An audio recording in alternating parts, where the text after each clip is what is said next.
Hello students, welcome to my new YouTube channel quanta physics.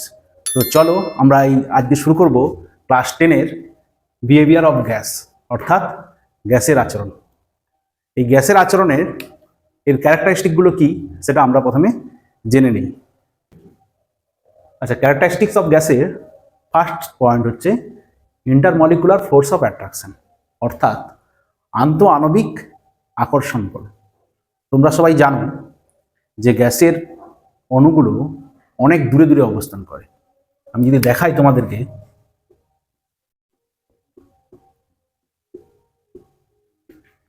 গ্যাসের অণুগুলো খুব দূরে দূরে অবস্থান করে বলে এদের মধ্যে আন্তঃআণবিক আকর্ষণ বলটা খুব কম হয়। এর পরের পয়েন্ট হচ্ছে shape and volume of gases, অর্থাৎ গ্যাসের আকার এবং আয়তন। তরলের মতন গ্যাসেরও কোনো নির্দিষ্ট আকার নেই এবং আয়তন নেই। যখন যে পাত্রে রাখা হবে সেই পাত্রের আকার এবং আয়তন দখল করবে। এর পরের পয়েন্ট হচ্ছে কন্ট্রাক্টিবিলিটি অফ গ্যাস, অর্থাৎ গ্যাসের সংকোচনশীলতা। এই সংকোচনশীলতা কি? যদি আমরা স্থির চাপে গ্যাসের উষ্ণতা কমাই অথবা স্থির উষ্ণতায় গ্যাসের চাপ বাড়াই, তাহলে কি হবে? গ্যাসের আয়তন হ্রাস পাবে। গ্যাসের এই ধর্মকে বলা হচ্ছে সংকোচনশীলতা। এরপরে আমরা আসব এক্সপানসিবিলিটি অফ গ্যাস, অর্থাৎ গ্যাসের প্রসারণশীলতা। এটাও একটা ধর্ম, ঠিক সংকোচনশীলতার মতন। আমরা যদি স্থির চাপে গ্যাসের উষ্ণতা বৃদ্ধি করি অথবা স্থির উষ্ণতায় গ্যাসের চাপ হ্রাস করি, তাহলে কি হবে? গ্যাসের আয়তন বাড়বে। এই ঘটনাকে বলা হচ্ছে গ্যাসের প্রসারণশীলতা। এর পরের পয়েন্টে আমরা যাব ডিফিউশন, অর্থাৎ গ্যাসের ব্যাপন ধর্ম। পরস্পর বিক্রিয়া করে না এরকম কয়েকটা গ্যাসকে যদি আমরা একটা পাত্রে রেখে দিই, তাহলে ওরা মিশে গিয়ে স্বতঃস্ফূর্তভাবে মিশে গিয়ে একটা সমসত্ব মিশ্রণ তৈরি করবে। যেমন ধরো এই বায়ুতে কি কি গ্যাস আছে? কার্বন ডাই অক্সাইড আছে, জলীয় বাষ্প আছে, অল্প পরিমাণে হিলিয়াম আছে, খুবই অল্প, না থাকার মতন, অক্সিজেন আছে, আর প্রচুর পরিমাণে নাইট্রোজেন আছে। তাহলে এই সমস্ত গ্যাসগুলো কিন্তু এরা মিশে গিয়ে একটা সমসত্ব মিশ্রণ তৈরি করছে। তাহলে বায়ু হচ্ছে যৌগিক পদার্থ। এই ধর্মটাকে বলা হচ্ছে ব্যাপন ধর্ম, অর্থাৎ বিক্রিয়া করবে না এমন কতগুলো গ্যাস যদি আমরা একটা পাত্রে রাখি, ওরা মিশে গিয়ে একটা সমসত্ব মিশ্রণ তৈরি করবে। এরপরে আমরা আসবো ডেনসিটি অফ গ্যাস, অর্থাৎ গ্যাসের ঘনত্ব। গ্যাসের ঘনত্বটা কি না, আমি আগেই বলেছিলাম গ্যাসের অণুগুলো যেহেতু অনেক দূরে দূরে অবস্থান করে, তার ফলে কি হয়? মানে গ্যাসের ঘনত্ব খুব কম হয়। এখন এই গ্যাসের ঘনত্ব গ্যাসের উষ্ণতা এবং চাপ উভয়ের উপর নির্ভর করছে। এরপরে আমরা আসব pressure of gas. Pressure of gas অথবা গ্যাসেস। আমরা যদি স্থির উষ্ণতায় একটা আবদ্ধ পাত্র, ধরো আমি একটা আবদ্ধ পাত্র আঁকলাম,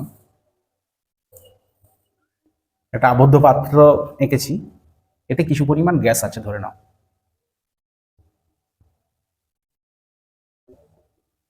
গ্যাসের মলিকিউলগুলো রাখা আছে।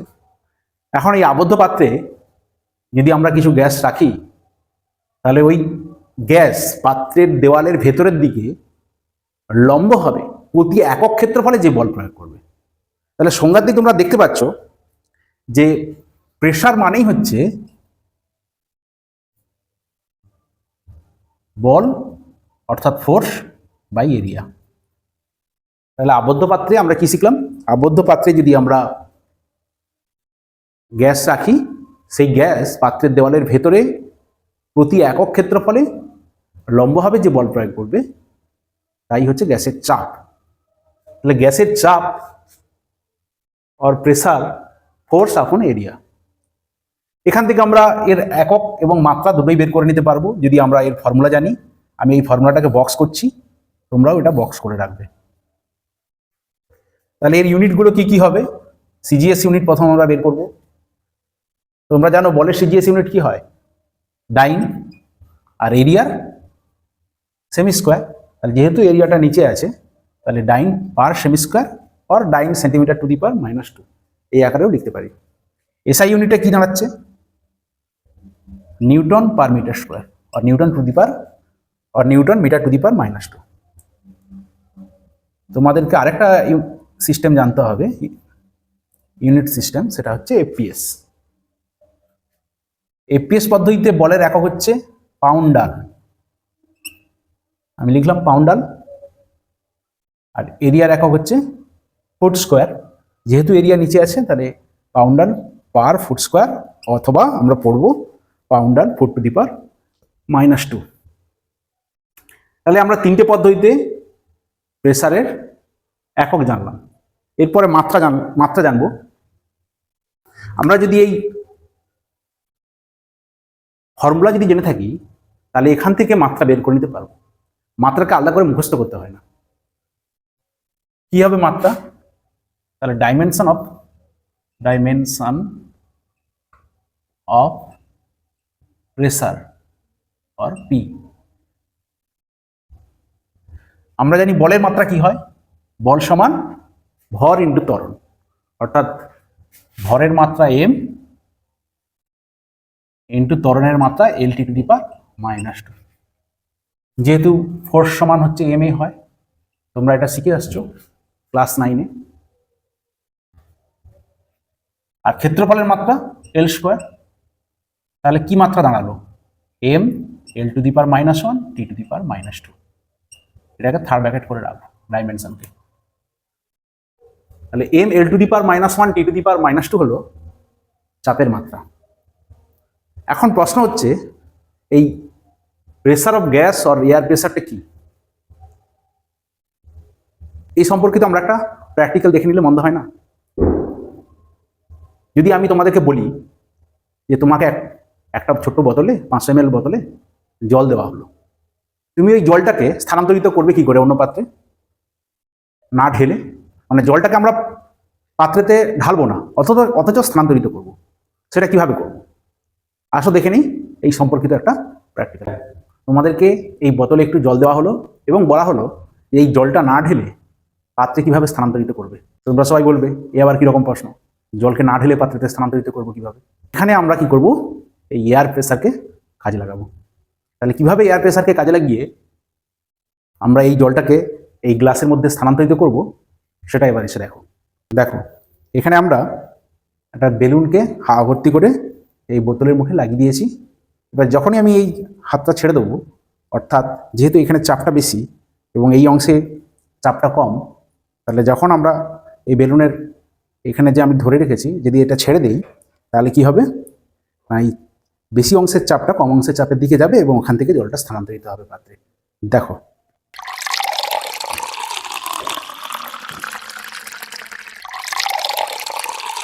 আবার আমি এখানটায় চাপ প্রয়োগ করলাম, বন্ধ হয়ে গেছে, এবার ছেড়ে দিলাম, এখানে হাওয়াটা কমছে অর্থাৎ চাপটা। তাহলে প্র্যাকটিক্যালের পর আমরা আবার থিওরিতে চলে আসলাম। এরপরে আমরা শিখব বয়েলস ল। তোমরা জানো এই বিহেভিয়ার অফ গ্যাস ক্লাস 10-এর যে চ্যাপ্টারটি, এটা one of the most vital chapter.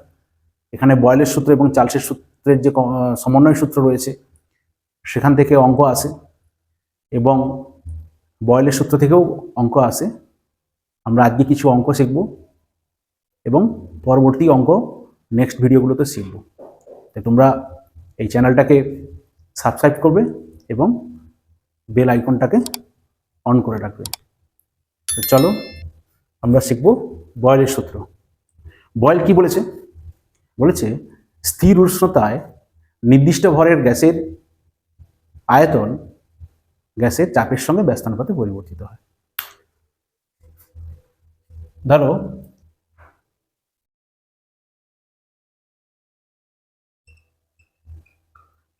Volume of gas V and pressure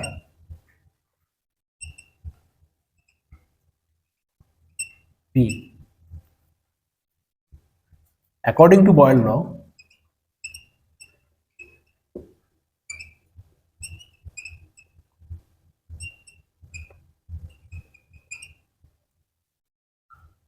V varies as 1/p। এটা কখন সম্ভব? না যখন গ্যাসের উষ্ণতা অর্থাৎ টেম্পারেচার এবং গ্যাসের ভর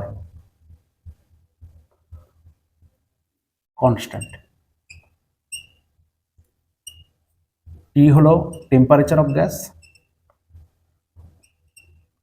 অর্থাৎ গ্যাসের উষ্ণতা, এবং এম হলো মাস অফ গ্যাস। অর্থাৎ গ্যাসের উষ্ণতা এবং গ্যাসের ভর যদি স্থির থাকে তাহলে গ্যাসের আয়তন গ্যাসের চাপের সঙ্গে ব্যস্তানুপাতে পরিবর্তিত হবে, অর্থাৎ ভি ভ্যারিজেজ 1/p। এখন এই সমানুপাতিক চিহ্ন তুলতে গেলে আমরা একটা ধ্রুবক গুণ করব। ধরে নাও সেই ধ্রুবক হচ্ছে কে। তাহলে আমরা লিখতে পারি ভি সমান কে ইন্টু 1/p, যেখানে কে হলো ধ্রুবক বা কনস্ট্যান্ট। তাহলে এখান থেকে আমরা কি পেলাম? PV equal to constant or K. দুটি ভিন্ন গ্যাসের ক্ষেত্রে এই সমীকরণটাকে আমরা লিখতে পারি, ধরো একটা পাত্রে গ্যাস আছে, P1 চাপে V1 আয়তনের গ্যাস রাখা আছে। আরো একটা পাত্রে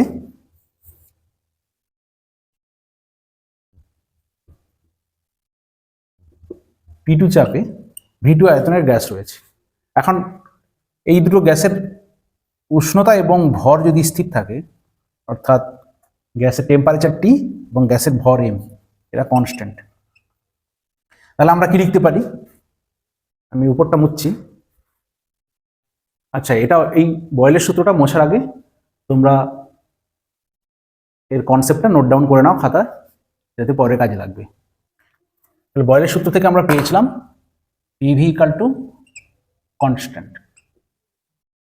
তাহলে এই দুটো গ্যাসের চাপ P1 আয়তন V1 আর এবং এই পাত্রের গ্যাসে চাপ P2 এবং আয়তন V2, উভয়ে উষ্ণতা এবং গ্যাসের ভর স্থির ছিল। তাহলে প্রথম পাত্রের ক্ষেত্রে আমরা লিখতে পারি P1 V1 equal to constant, এবং এই দ্বিতীয় কনসেপ্টের ক্ষেত্রে আমরা লিখতে পারি P2 V2 equal to constant.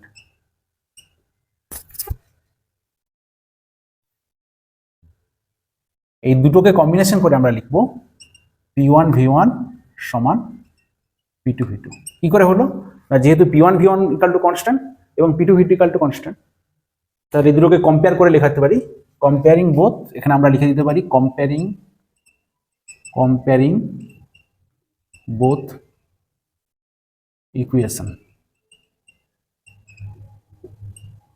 কোন দুটো ইকুয়েশন? যদি আমরা ধরে নেই এটা 1 নম্বর ইকুয়েশন এবং এটা 2 নম্বর ইকুয়েশন, তাহলে 1 নম্বর এবং 2 নম্বর ইকুয়েশনকে আমরা কম্পেয়ার করে পেলাম কি P1 V1 equal to P2 V2। এটাকে আমরা বক্স করে রাখছি। এই যে সূত্রটা তৈরি হলো, এই সূত্রটা কিন্তু ম্যাথের ক্ষেত্রে খুবই গুরুত্বপূর্ণ। অর্থাৎ তোমাদের যে প্রবলেমেটিক সমস্যাগুলো থাকবে বা অঙ্ক করার জন্য এই সূত্রের সাহায্যে আমরা সেই অঙ্কগুলোকে সলিউশন করব পরের ভিডিওগুলোতে। তাহলে মূল যে সূত্র আমরা পেয়েছিলাম বয়েলের পিভি ইকাল টু কনস্ট্যান্ট, এখন এই সূত্রকে কাজে লাগিয়ে আমরা চাপ আয়তনের লেখ অঙ্কন করব, অর্থাৎ লেখচিত্র। তাহলে প্রথমে আমরা দেখব পি ভার্সাস ভি গ্রাফ। তাহলে বয়েলের সূত্রে যেহেতু পি ভ্যারিজেজ 1/v হয়, তাহলে এই ক্ষেত্রে লেখচিত্রটা কিরকম হবে? তোমরা অবশ্যই পেন্সিল এবং স্কেল ইউজ করবে লেখচিত্র আঁকার সময়, হাতে আঁকবে না।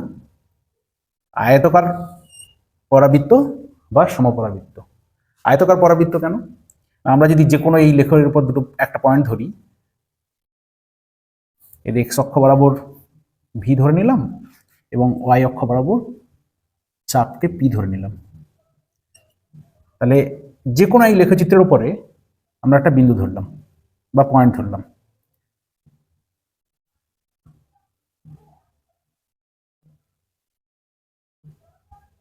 এই পয়েন্টটাকে আমরা সি বিন্দু দিয়ে নোট করলাম। তাহলে দেখো ভি এর মান আয়তনটা কতটা? এইটা হচ্ছে আয়তন, এবং চাপটা হচ্ছে এখান থেকে এই ডট ডট অংশটা। তাহলে এখানে একটা আয়তকার তৈরি হয়েছে না? সেই জন্য এই লেখটাকে আমরা আয়তকার পরাবৃত্ত বা সমপরাবৃত্তের লেখ হিসাবে ধরবো। যদি ধরে নাও এটা T1 উষ্ণতার জন্য আমরা এই লেখটা পেয়েছি, অর্থাৎ T1 উষ্ণতাকে স্থির রেখে এই লেখটা পেয়েছি। এবার T2 উষ্ণতার জন্য ঠিক একই রকমই আরো একটা লেখ পাবো, এটা T2 উষ্ণতার জন্য, যেখানে T2 গ্রেটার দেন T1। এর পরবর্তী আমরা লিখে যাচ্ছি PV ভার্সাস P গ্রাফ।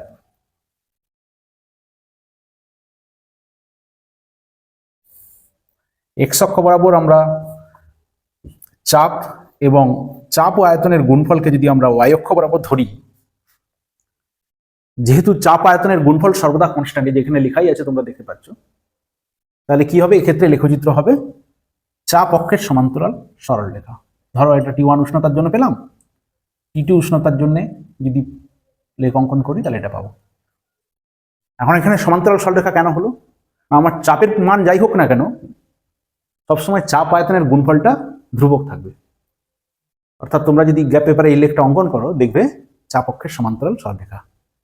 এর সিমিলার গ্যাপ হচ্ছে PV ভার্সাস ভি গ্যাপ। সেক্ষেত্রে একই রকম আমরা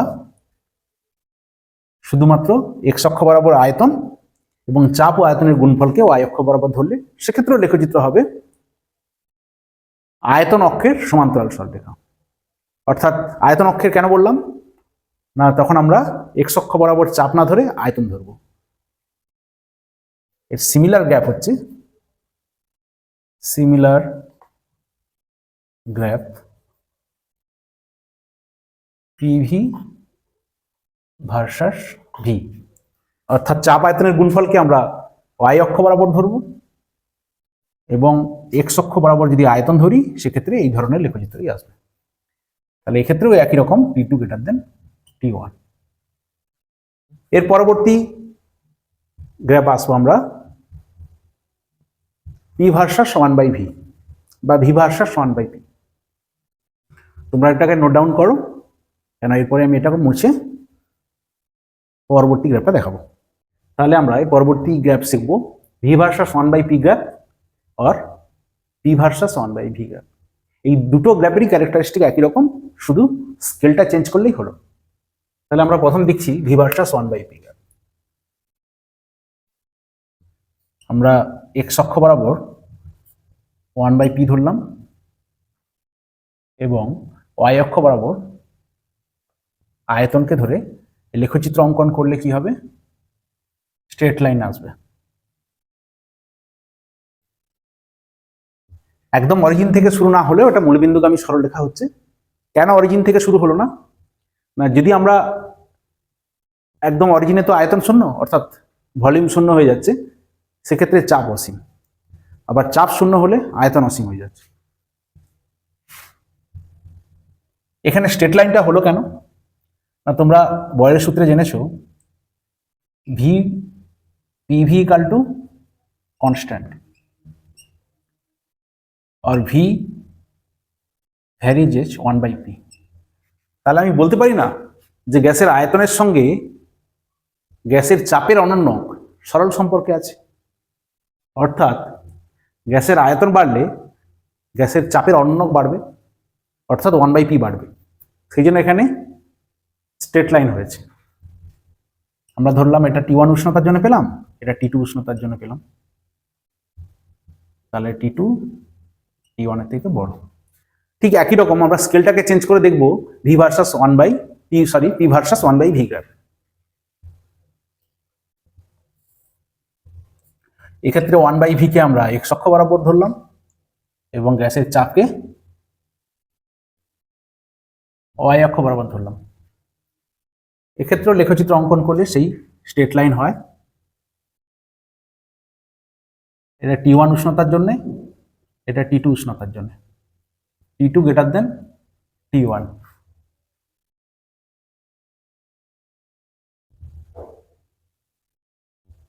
বয়েলের সূত্র আমরা পড়লাম।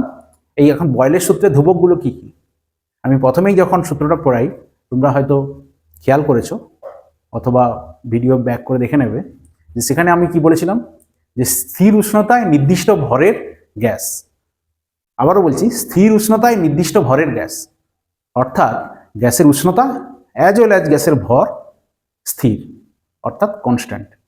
তাহলে বয়েলের সূত্রের ধ্রুবক কনস্ট্যান্ট অফ বয়েলস ল। কি পেলাম? 1 নম্বরে আমরা টেম্পারেচার অফ গ্যাস,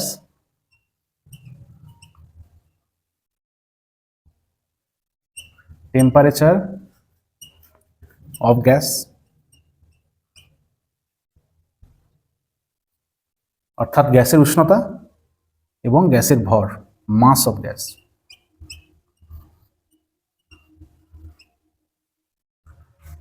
এই দুটো হচ্ছে বয়েলের সূত্রের ধ্রুবক রাশি। একে কি কি সিম্বল দিয়ে প্রকাশ করা হয়? গ্যাসের উষ্ণতাকে টি দিয়ে এবং গ্যাসের ভরকে ছোট হাতের এম দিয়ে প্রকাশ করব আমরা। এখানে বড় হাতের টি মানে তোমরা জানো যে উষ্ণতাটা কেলভিন স্কেলে আছে, অর্থাৎ যদি আমরা অঙ্ক করতে করতে দেখি যে কোনো উষ্ণতা কোশ্চেনে সেন্টিগ্রেড স্কেলে আছে, তাকে আমরা কেলভিন স্কেলে স্থানান্তরিত করব। তাহলে এই যে বয়েলের সূত্র পর্যন্ত আমরা পড়লাম, এইগুলোকে আমরা আবার রিমাইন্ড করব, এবং কি কি কোশ্চেন আমরা এখান থেকে আসতে পারে বা পরীক্ষায় পড়তে পারে সেটা সম্পর্কিত আমরা জেনে নেব। তো চলো, আজ আমরা যতটা পড়েছি সেখান থেকে মাধ্যমিকের টেস্ট এবং ফাইনাল পরীক্ষার জন্য যে যে কোশ্চেন তোমাদের খুবই ইম্পর্টেন্ট, সেই কোশ্চেনগুলো দেখে নেওয়া যাক। প্রথমে গ্যাসের আচরণগত বৈশিষ্ট্যগুলি লেখো। গ্যাসের চাপ কি, এর একক ও মাত্রা লেখো। বয়েলের সূত্রের বিবৃতি দাও ও ব্যাখ্যা করো। বয়েলের সূত্রের ধ্রুবকগুলি কি কি, এবং বয়েলের সূত্র হইতে P versus V, PV versus P, PV versus V, V versus 1/p এবং পি ভার্সাস 1/v লেখচিত্র অঙ্কন করো। তো চলো, বয়েলের সূত্রের উপর বেশ করে আমরা কিছু অঙ্ক শিখে নিই। চলো, আমি এখানে একটা অঙ্ক দিয়েছি। একটি বেলুনের 95 সেন্টিমিটার এইচজি চাপে 0.8 লিটার বাতাস ভরা আছে। যদি উষ্ণতা সমান রেখে চাপ কমিয়ে 76 সেন্টিমিটার এইচজিতে আনা হয়, তবে ওই বাতাসের আয়তন কত হবে? তাহলে এই অঙ্কটা করার আগে আমরা আগে বুঝবো যে কিভাবে অঙ্ক করতে হয়। তার কয়েকটা বেসিক ফর্মুলা আছে বা বেসিক নিয়ম আছে বলতে পারো। কি বেসিক নিয়ম? না, আমাদের যে যে ডেটাগুলো দেওয়া আছে সেই ডেটা সিম্বল ধরে আমরা প্রথমে এখানে লিখে নেব, এবং যেটা অজানা সেই ডেটাকে তো বের করতে হবে, সেই ডেটারও সিম্বল আমরা লিখব, এবং উপযুক্ত ফর্মুলাতে বসিয়ে আমরা ওই অজ্ঞাত মানের যেটা বের করতে বলেছে সেই অজ্ঞাত মানটা নির্ণয় করব। আর একটা লক্ষ্য রাখতে হবে যে প্রত্যেকটা ডেটা যদি আমরা অঙ্ক করি, যে কোনো একটা সিস্টেমের মধ্যেই অঙ্ক করব, অর্থাৎ সমস্ত ইউনিটকে হয় সিজিএস পদ্ধতিতে রাখবো, নতুবা সমস্ত ইউনিটকে এসআই পদ্ধতিতে নিয়ে আসবো। তাহলে এখানে দেখো কি কি ডেটা দেওয়া আছে, আমি একটা একটা করে লিখছি। বেলুনের, তোমরাও আমার সঙ্গে সঙ্গে এই অঙ্কটা দেখো বা নোট ডাউন করো। বেলুনের প্রারম্ভিক চাপটা কত দেওয়া আছে, বা প্রাথমিক চাপ, প্রারম্ভিক চাপ এর সিম্বলটাকে আমরা কি ধরবো? P1 দিয়ে প্রকাশ করব। P1 সমান 95 সেন্টিমিটার এইচজি। এইভাবে সিম্বল দিয়ে ডেটাকে তুলতে হবে। আয়তন কত দেওয়া আছে? তাহলে বাতাসের প্রাথমিক আয়তন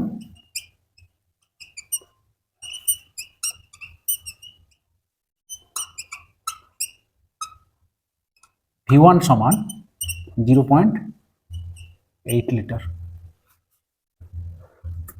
এখানে চাপ কমিয়েছে বলছে, চাপ কমিয়ে কত করেছে? 76 সেন্টিমিটার এইচজি। অর্থাৎ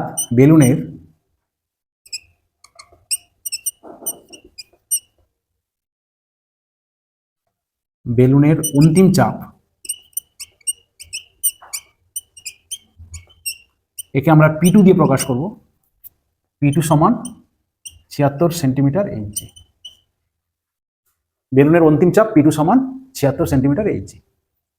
চেয়েছে কি, তবে ওই বাতাসের আয়তন কত হবে, অর্থাৎ চাপটা যখন 95 সেন্টিমিটার ছিল, এইচজি ছিল, তখন আয়তন ছিল 0.8 বায়ুর আয়তন, এবং চাপটাকে কমিয়েছে 76 সেন্টিমিটার এইচজিতে নিয়ে আসছে, তখন বাতাসের আয়তন চেয়েছে।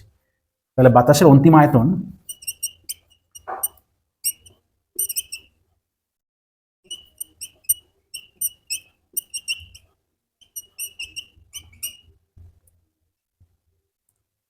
V2 সমান জিজ্ঞাসা চিহ্ন, কেন এটা আমাদেরকে বের করতে হবে।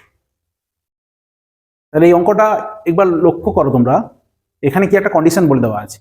এইখানে দেখো, যদি উষ্ণতা সমান রেখে, অর্থাৎ এখানে উষ্ণতা স্থির রাখা হয়েছে, তার মানে বয়লের সূত্র লাগাবো, P1V1 সমান P2V2, এই সমীকরণ লাগিয়ে এই প্রবলেমটা করব। তাহলে এখানে আমরা লিখব উষ্ণতা স্থির থাকলে, উষ্ণতা স্থির থাকলে বয়লের সূত্র হইতে পাই, বয়লের সূত্র হইতে কি, বয়লের সূত্রটা P1V1 সমান P2V2। আমাদেরকে বের করতে হবে কত, V2 মান। তাহলে V2 সমান P1V1 বাই P2। আমরা সাজিয়ে নিলাম, তারপরে মানগুলো বসাবো। এখন তোমরা বলবে যে স্যার, এই আপনি এক্ষুনি বললেন যে এখানে যেটা দেওয়া আছে হয় সিরিয়াস সিস্টেমে, নতুবা এসআই সিস্টেমে নিয়ে যেতে হবে সবগুলোকে। তোমরা এখানে লক্ষ্য করো, এখানে চাপ, প্রারম্ভিক চাপ এবং অন্তিম চাপ দুটোই কিন্তু সিরিয়াস সিস্টেমে আছে, সেন্টিমিটার এইচজি আকারে আছে। তাহলে আয়তনটা লিটার এককে আছে। তাহলে আমার এখানে যে আয়তনটা বেরোবে বা যেটা বের করতে বলেছে অঙ্কটাতে, সেই অঙ্কের উত্তর হবে লিটার এককে। তো মানটা পুট করছি আমরা, P1 এর মান 95, V1 হচ্ছে 0.8, P2 76।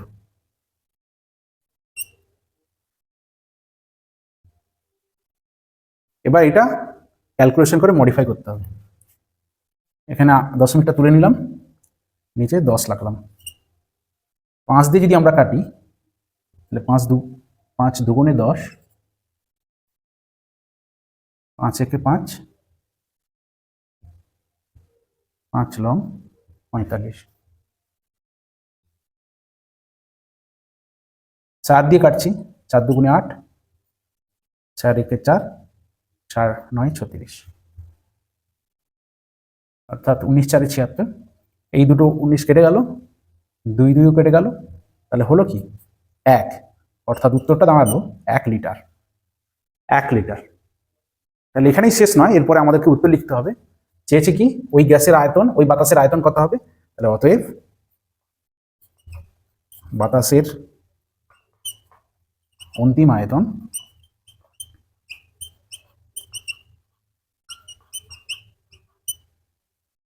1 লিটার।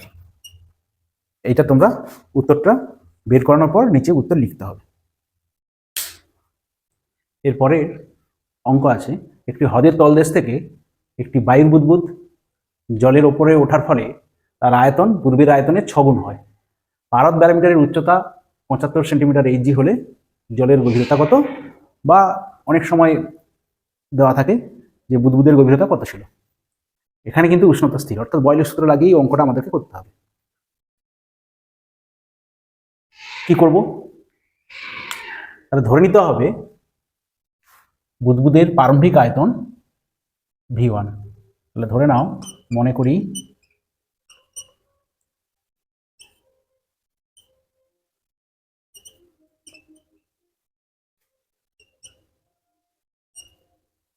প্রারম্ভিক আয়তন V1, অর্থাৎ বুদবুদটি যখন এইচ গভীরতায় জলের ভেতরে ছিল, অর্থাৎ জলের তলদেশে ছিল। তাহলে বুদবুদের প্রারম্ভিক আয়তন V1 এবং জলের গভীরতা এইচ ধরে নাও, এবং জলের গভীরতা এইচ। তাহলে ওই এইচ গভীরতায় জলের চাপ কত হবে, বায়ুমণ্ডলের চাপ অর্থাৎ ব্যারোমিটারের যে চাপ তার সঙ্গে এইচ গভীরতার চাপ যোগ হবে। তাহলে এইচ গভীরতায়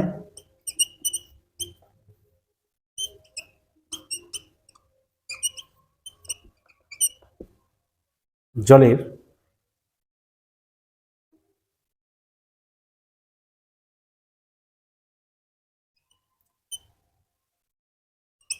এইচ গভীরতায় চাপ P1 সমান 75 সেন্টিমিটার HG, অর্থাৎ পারস্তম্ভ চাপ,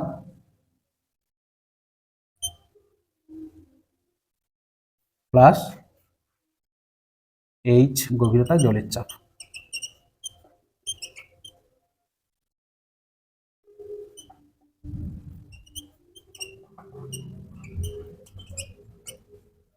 এটাকে আমরা মডিফাই করব, জলের চাপ 75 প্লাস এইচ বাই 13.6, এটা হচ্ছে পারস্তম্ভ চাপ, আর সেন্টিমিটার এইচজি। কি করে হলো এটা? অর্থাৎ এইচ গভীরতা, এখানে 13.6টা কেন ভাগ করলাম না, এইচ গভীরতা জলের চাপটাকে আমরা পারস্তম্ভের চাপে কনভার্ট করার জন্য, আর এই 13.6টা হচ্ছে পারদের আপেক্ষিক গুরুত্ব। এখানে লিখে রাখতে পারো তোমরা, পারদের ঘনত্ব, ঘনত্ব লিখলে একক লিখতে হবে, আর আপেক্ষিক গুরুত্ব লিখলে তোমরা জানো আপেক্ষিক গুরুত্বের কোনো একক থাকে না। আর ঘনত্ব যদি আমরা লিখি তাহলে জলের চেয়ে পারদ 13.6 গুণ ভারী, তাহলে এখানে পারদের ঘনত্ব 13.6 গ্রাম পার সেমি কিউব, গ্রাম পার সেমি কিউব, এটা লিখে রাখো। তাহলে এইবার বুদবুদটা যখন উপরে উঠবে তখন কি হচ্ছে? এক্সপান্ড হচ্ছে, অর্থাৎ ওর আয়তন বাড়ছে, চাপ কমছে। তাহলে বুদবুদের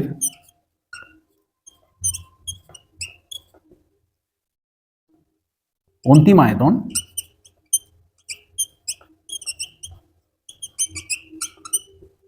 V2, এই অন্তিম আয়তন V2 কত হবে না, এখানে তোমরা দেখো পূর্বের আয়তনের 6 গুণ, অর্থাৎ পূর্বের আয়তন ছিল V1 তার 6 গুণ, অর্থাৎ V2 সমান হচ্ছে 6V1। অন্তিম চাপ কত তাহলে? অন্তিম চাপ P2 সমান ব্যারোমিটারের যে চাপটা বা ব্যারোমিটারের যে উচ্চতা ছিল পারদ ব্যারোমিটারের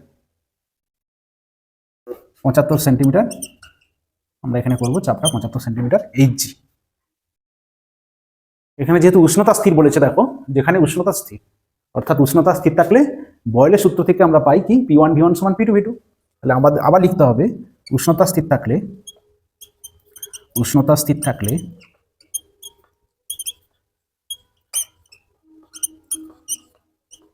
বয়েলের সূত্র হইতে পাই বা সূত্র হইতে P1 V1 সমান P2 V2। আমাদেরকে বের করতে হবে এইচ এর মান, তাহলে P1 এর মানটা আমরা বসাচ্ছি 75 plus H by 13.6 into V1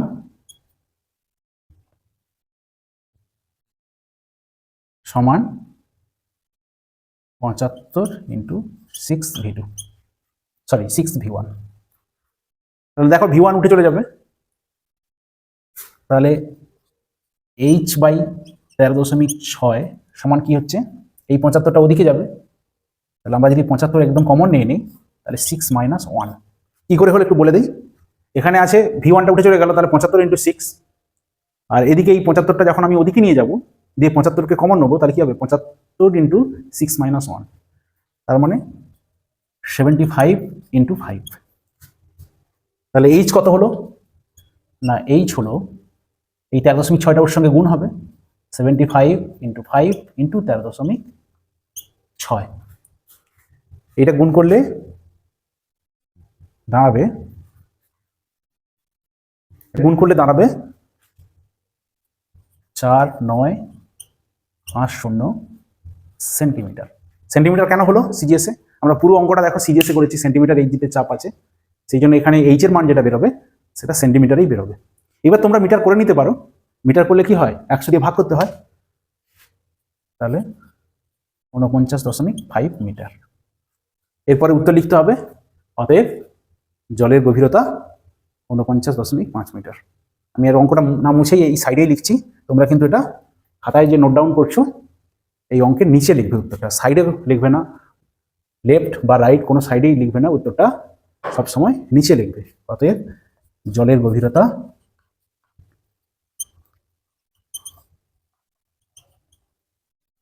সমান 49.5 মিটার, এই উত্তরটা নিচে লিখবে। তোমাদের হোম টাস্কের জন্য 3টে প্রবলেম আমি স্ক্রিনে দিয়ে রাখবো, তোমরা এর সলিউশন করে রাখো। আশা করি আজকের ভিডিওটা তোমাদের সবার ভালো লেগেছে। এরকমই নতুন নতুন ভিডিও পাওয়ার জন্য তোমরা এই চ্যানেলটাকে অবশ্যই সাবস্ক্রাইব করবে এবং বেল বটনটা অন করে রাখবে, যাতে নোটিফিকেশানটা ভিডিও আপলোডের সঙ্গে সঙ্গে তোমাদের নোটিফিকেশানটা তোমরা দেখতে পাও।